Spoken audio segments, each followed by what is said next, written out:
Hey guys, Connor here at etrailer.com.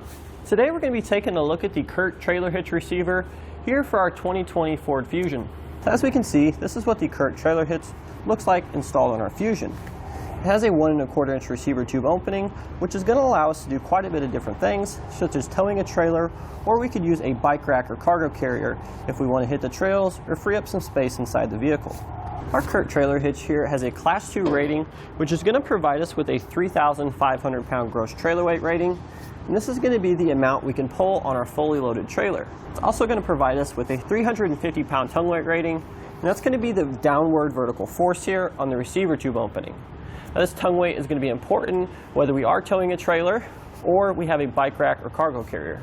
So please keep in mind, we will need to check the towing capacity of our Fusion and our owner's manual. The cross tube, the main body on the hitch here, is going to be hidden behind our bumper, and this is going to give us a very sleek finished install look.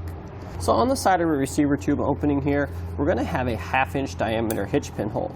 And this is going to be used for our hitch pin and clip. Keep in mind these are sold separately, to secure our ball mount or bike rack / cargo carrier.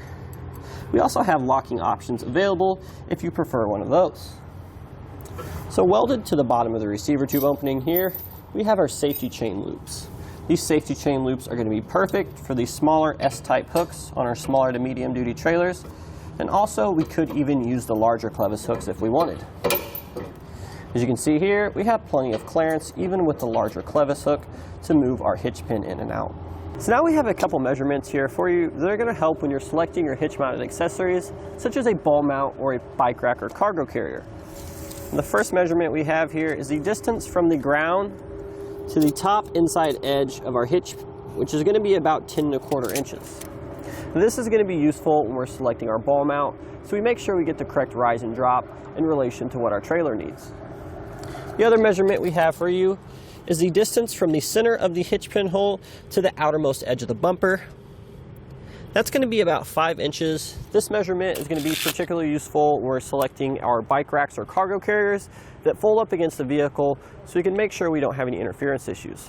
So in regards to installation, this is definitely going to be something you can do at home by yourself.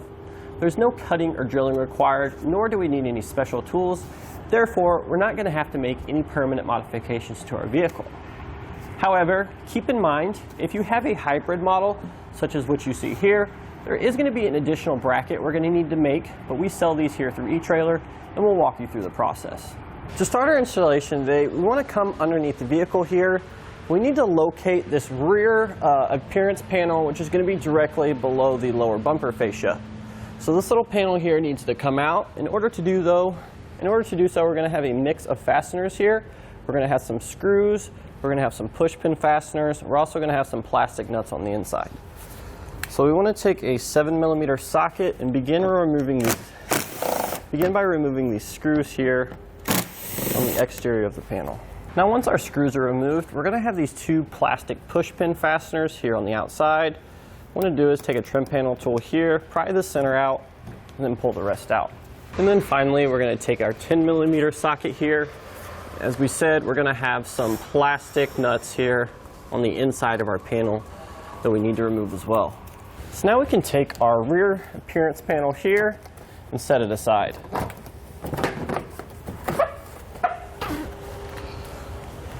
So now that we have our appearance panel out, we can go ahead and come to the underside of the vehicle here.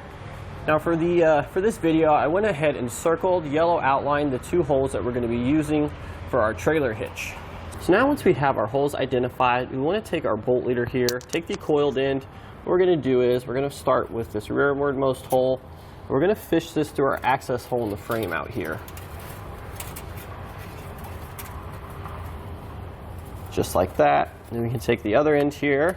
We're going to place your spacer block over the coiled end. We're going to follow that up with the carriage bolt here.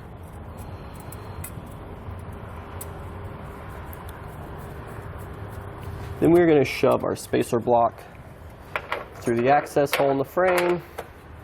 Then we can push our carriage bolt up there.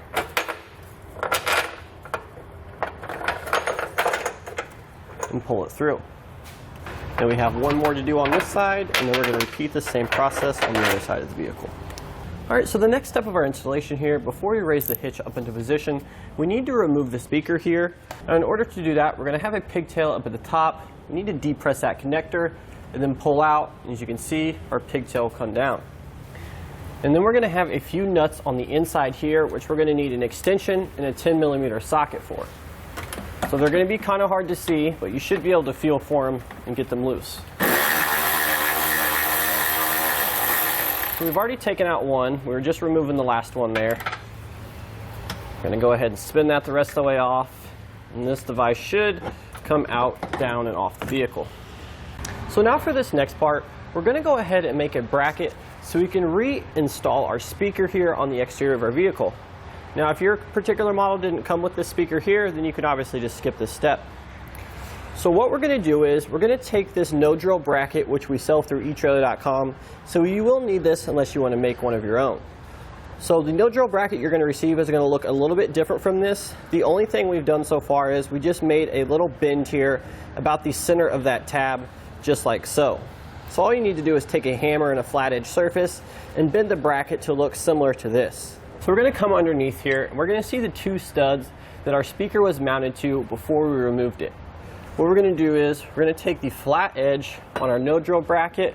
We're going to hold it up like so we can get the bolt center so we know where to drill our hole. The best way to do this is just to take a paint marker and mark where those two holes are going to line up. So now once we have the two holes here marked for our mounting bracket on the studs on the vehicle, we're going to go ahead and mount our speaker to the outside of it just like so. So then now we need to make two more holes here. We're simply just going to hold the speaker up and use the holes here as our template for our drill marks. So now we have our mounting bracket securing a device that's going to hold it and allow us to drill our holes much easier. So now for this next part, we are going to need to get our own hardware. I'm just going to take some 1/4" bolts here, depending on what size hole you drilled. We're going to first attach our speaker to this bracket here. Then we're going to be using some lock nuts on the rear here, and we'll tighten those down. So now that we have our speaker attached to our bracket, we can go ahead and set our bracket back up on the vehicle's existing studs. So now we're going to take our factory nuts here and tighten these down. And the final step will just be to make our electrical connection.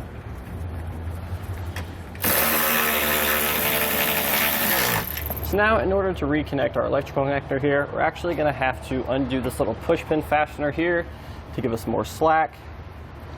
And then we should be able to make our connection.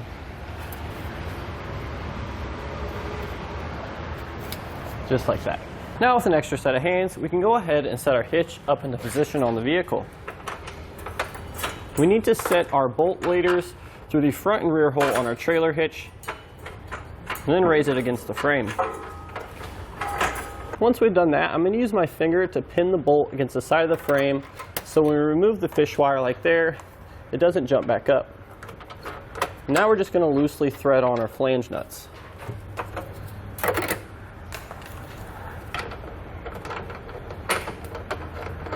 Repeat that process on the other side. Now we're going to come back with our 19mm socket. We're going to snug up all the hardware before we torque it down.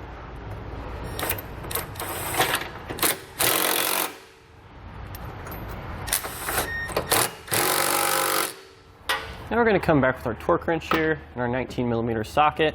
We're going to torque all the hardware down to the specifications in our manual.